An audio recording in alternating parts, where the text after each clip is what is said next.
வாழ்க்கையில முன்னேற ஆசைப்படுறது தப்பு இல்லைங்க. எதையாவது பண்ணி எப்படியாவது முன்னேறிடணும் அப்படிங்க நினைக்க கூடாது. அப்படி நினைச்சா ஏதாவது சிக்கல்ல மாட்டிக்கிடுவோம். கடவுள் உங்களை ஏத்த வேலையில உயர்த்த வருங்க. சில பேரு எப்படியாவது காசு பணத்தை சம்பாதிச்சிடணும், அப்பதான் வயசான காலத்துல நிம்மதியா உட்காந்து சாப்பிடலான்னு நினைப்பாங்க.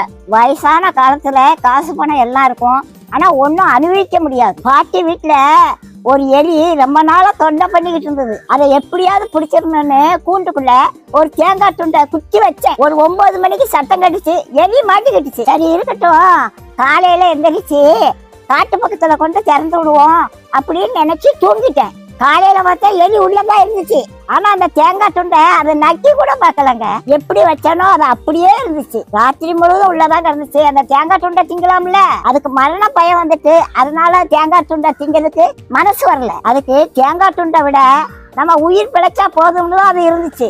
அதே மாதிரிதாங்க காசு பணத்தை சேர்த்து வச்சாங்க கடைசி காலத்துல ஒன்னையும் அனுபவிக்க மாட்டாங்க. லட்டை பார்த்த உடனே வாயில எச்சி வரும், ஆனா டாக்டர் சொன்னது ஞாபகத்துக்கு வரும், லட்டை தின்றாத சுகர் ஏறி போயிரும் அப்படின்னு சொல்லியிருக்காங்க. ஆசைப்பட்ட ஒரு லட்டை திங்க முடியல, காசு பணம் இருந்து என்ன செய்ய? கடவுளோட ஆசீர்வாதம் இருந்துச்சுன்னா கடைசி வரைக்கும் நல்லா சாப்பிடலாங்க.